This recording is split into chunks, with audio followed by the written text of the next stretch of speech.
Fishyaker.com, the original kayak rigging video series. What motivated you when you started fishing from a kayak? Was it the affordability, especially compared to some big, gigantic, fancy-nancy powerboat? Was it the ease of transportation? Being able to shove a thing up on top of a car roof rack in the back of a pickup truck? Or the ease of accessibility related to either launching it, where you basically just had to pull over on the side of the road and launch wherever you wanted to, didn't have to find a big formal boat ramp, or once you're on the water, being able to access little tight quarters that you couldn't get to in a bigger boat, or simply getting somewhere you couldn't get to by wade fishing or shore fishing? These are all the factors that probably drew us to the sport of kayak fishing. One of the terms that I usually use is the pocket boat. What we've really started looking at now is larger, bigger, fancier, comfortable kayaks. If you've been kayak fishing now for more than 5 or 8 years, you probably aren't paddling the same boat that you started out on. And if you're not using the same boat that you started out on, I bet you it's a whole lot bigger than the one you started on. Remember, a lot of us, say 15, 20 years ago, started out kayak fishing. Pretty much everybody was fishing off of a kayak, say 12, 13, at the most probably 14 feet, a few 15 and 16 footers thrown in there. But a lot of us were just using 12-foot kayaks. They were standard, low-profile seats. What's revolutionized the sport of kayak fishing more than any other? One of the issues, one of the factors there is the elevated seat. I love them as much as the next guy. It's super comfortable. It's great on your rear, great on your back, easier to get in and out of the kayak in many cases, and a whole lot easier getting from a seated position to a standing position. Don't get me wrong, I love elevated seats and what they've done for kayak fishing. That being said, when you have a smaller kayak, those elevated seats may not function properly in them. It can really change the dynamics and the performance and the way the boat handles with a smaller kayak. We've really moved away from those smaller kayaks, which I typically call those pocket kayaks. But don't overlook a small kayak. Yes, I love large kayaks for the stability, the tracking, the accessorization, all that good stuff as much as the next guy. The 3 kayaks I mostly use are the Predator MX-13 and the XL with the MK package, which basically is a motorized version. The MX I usually use on flowing bodies of water or smaller bodies of water. It maneuvers real well. It's around 12 feet. You have the 13-foot Predator. I love that boat too. It tracks well, especially for the size, but it's wide, it's super stable, rock solid. And then you have the larger version, the MK, the XL. That boat there is just amazing because you have the motor option, you can paddle it. I use it as a float boat and I don't have the motor in it. It's an awesome boat. But what do all 3 have in common? When I typically transport them, I'm trailering them.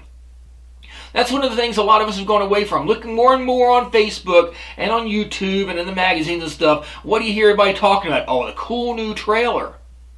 Well, that's really something that got us into kayak fishing we've kind of gotten away from. Because when we got into the sport, we were typically roof racking our cars, sticking in the back of pickup trucks, and now with the kayaks getting bigger and bigger, that's not always an option. Now like I said, I love those bigger kayaks as much as the next guy. It's a whole lot more comfortable, especially when we're spending the whole day on the water. But we are often overlooking that pocket boat concept. I still, and I always will, have an Ocean Kayak Trident 11 in my fleet. You're looking at a boat about 11.5 feet roughly in length with over 400-pound weight capacity. Yeah, it's got a standard lower seat position on it, doesn't have the elevated seat on it, but that boat is so light, so small, compact, I can toss it on and off my roof of my car all day long. I can throw it in the back of a truck. I can shove it in my carport. Heck, if you live in an apartment, that's a smaller boat, say an 11 and 12 foot size boat, you can keep it in an apartment. Some things you don't have those options with when you have a bigger kayak. So if you're going to have multiple kayaks in your fleet, you're going to own more than one kayak, and be honest with me, a lot of you do have more than one kayak. It's really good to keep a pocket-sized kayak, a pocket kayak, a compact kayak in your fleet. You can throw that thing on top of your roof and keep it on the roof racks all summer long if you want to, and it's not going to be that big of a problem. You can throw it in your carport, throw it in a garage, throw it in a spare bedroom. it's a whole lot more easy and compact and easier to deal with than some of these larger kayaks. Yes, if I had everything was equal, I'd prefer to have a larger, more comfortable, kayak when I'm on the water. But often I don't have the opportunity to transport on a trailer, for instance, or, the drag of having a large kayak on the roof, or if I just have to drag it through the brush and through the bush to get to the water, having that smaller compact kayak is great. It's amazing having these small compact kayaks, and they're really often overlooked this day in kayak fishing.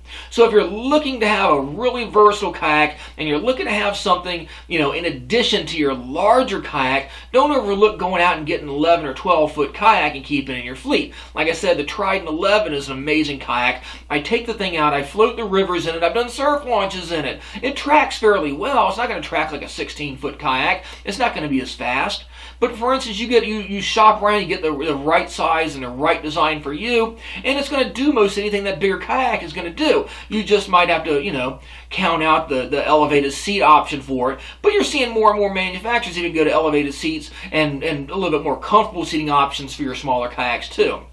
But don't overlook the compact kayak. You don't simply just have to go out and get some big honking gigantic sit on top kayak with elevated seat and all that stuff, because those smaller kayaks, when it comes down to it, do just about as much as those bigger kayaks do, and that's get you to the fish. I love small kayaks. I will always have a small kayak in my fleet, but don't overlook the compact pocket kayak for your fleet of kayaks if you have them, or if you're simply only paddling around and fishing out of small ponds and lakes or floating rivers. That may be sufficient to you. And it gets back to those original things that what really brought us to the sport. The affordability. They're often cheaper than the transportation options. You can stick them on top of your car. You can throw them in a tailgate of a truck. You can slide them off the side of the road. You can get up in those nooks and crannies, say in cypress swamps or behind rock eddies, that you can't on a lot of these bigger boats. They're going to turn on a dime. So a lot of those reasons that originally brought us to the sport of kayak fishing, which we simply kind of veered away from over the last several years, those are still viable, important reasons to be using a kayak, and that's why it's still good to use these small compact kayaks. So if you don't have one now and you're looking to buy a second kayak, say for your children or for your spouse, and you're looking for one, don't overlook getting a smaller kayak and keeping that in your fleet too. So, as always, thanks for watching Fishyaker.com. Please subscribe to our YouTube channel. Let us know what you think. Show us that we're giving the content that you want to hear. Like us on Facebook. We'll catch you on the water. Be safe. Always wear your PFD. And let's hope we get through this winter as quick as we can so we can all get back out there in the water and get those tight lines. Thanks for watching.